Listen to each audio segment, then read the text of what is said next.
এক টুকরো মুরগির মাংস দিয়ে অনেকগুলো চিকেন নাগেটসের রেসিপি আজকে শেয়ার করছি, যেটা কিনা বাচ্চা থেকে বড় সবারই পছন্দের একটা খাবার। আর নাগেটস বেশি করে তৈরি করে বাচ্চাদের টিফিন কিংবা রমজানের জন্য সংরক্ষণ করতে পারেন। তো নাগেটস তৈরি করার জন্য প্রথমে এখানে 1 কাপ হাড় ছাড়া মুরগির মাংস নিয়েছি। এরপর হচ্ছে একটা ব্লেন্ডারের কাপ নিয়ে তার ভিতরে মাংসগুলোকে দিয়ে দিচ্ছি। মাংসের সাথে 1 চামচ দিচ্ছি রসুন বাটা, 1 চামচ আদা বাটা, পরিমাণ মতো লবণ দিয়ে দিচ্ছি, সয়া সস দিচ্ছি 1 চামচ, মরিচ গুঁড়া দিচ্ছি 1 চামচ, আর হাফ চামচ দিচ্ছি গোলমরিচের গুঁড়া।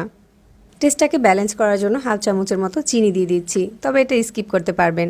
হাফ চামচ কর্নফ্লাওয়ার দিয়ে দিচ্ছি, 2 চামচ টমেটো কেচাপ দিয়ে দিচ্ছি। মাংসের সাথে যেহেতু কোনো ফ্যাট নেই, তাই এখানে 2 টেবিল চামচের মতো সয়াবিন তেল দিয়ে দিচ্ছি। এরপর হচ্ছে এখানে আমি কিছু পাউরুটির স্লাইস নিয়েছি, এর সাইডের অংশটাকে কেটে বাদ দিয়ে দিচ্ছি।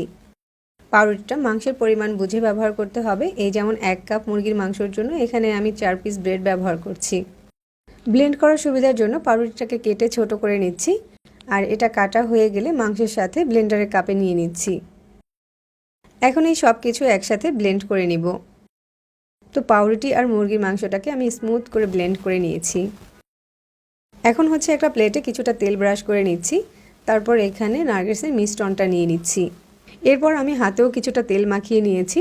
নাগেটসের মিশ্রণটাকে এখন হাত দিয়ে চেপে চেপে প্লেটের সাথে সেট করে নিতে হবে, যাতে করে নাগেটসের সুন্দর একটা শেপ দেওয়া যায়। তো উপরটাকে একদম মসৃণ করে প্লেটের সাথে সেট করে নিয়েছি।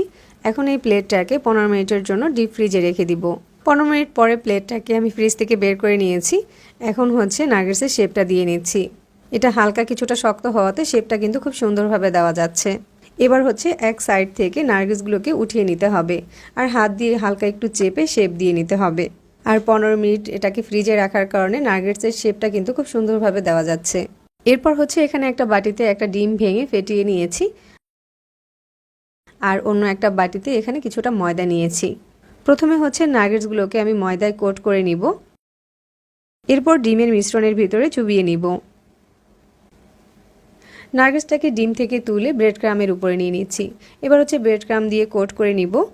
চাইলে কিন্তু নাগেটসটাকে আবারও ডিমের মিশ্রণে চুবিয়ে ব্রেড ক্রাম দিয়ে ডাবল কোটিং করতে পারেন, আবার চাইলে একবারও কোট করতে পারেন। তো সবগুলো নাগেটসকে এখানে আমি ব্রেড ক্রাম দিয়ে কোট করে নিয়েছি। এবার এই নাগেটসগুলোকে যে কোনো এয়ারটাইট জারে ভরে আপনি 3 মাসের মতো ডিপ ফ্রিজে সংরক্ষণ করতে পারবেন। কিছু নাগেটসকে ভেজে শেয়ার করছি, এর জন্য হচ্ছে পর্যাপ্ত পরিমাণে তেল ভালো করে গরম করে নিয়েছি, আর তার ভিতরে নাগেটসগুলোকে দিয়ে দিচ্ছি। আর চুলার আঁচটাকে পুরোটাই মিডিয়ামে রেখে নাগেটসগুলোকে ভেজে নিতে হবে, না হয় দেখা যাবে একটা সাইডে খুব দ্রুত কালার চলে আসবে। বারবার নেড়ে চেড়ে নাগেটসগুলোকে ভেজে নিতে হবে, আর কিছুক্ষণ পরে যখন নাগেটসগুলো ফুলে উঠবে তখন এগুলোকে তেল ঝরিয়ে উঠিয়ে নিতে হবে। আর মিডিয়াম আঁচে নেড়ে চেড়ে ভাজার কারণে কিন্তু ব্রেড ক্রাম্সগুলো পুড়ে যায়নি, আর সুন্দর একটা কালারও এসেছে। আর এভাবে নাগেটস তৈরি করলে ভিতরটা অনেক ফ্লাফি আর জুসি থাকে। আর নাগেটস বেশি করে তৈরি করে বাচ্চাদের টিফিন কিংবা রমজানের জন্য সংরক্ষণ করতে পারেন। এরকম সহজে রেসিপি পেতে আমাদের পেজ ফলো করতে পারেন আর চ্যানেল সাবস্ক্রাইব করতে পারেন। সবাই অনেক বেশি ভালো থাকবেন। আল্লাহ হাফিজ।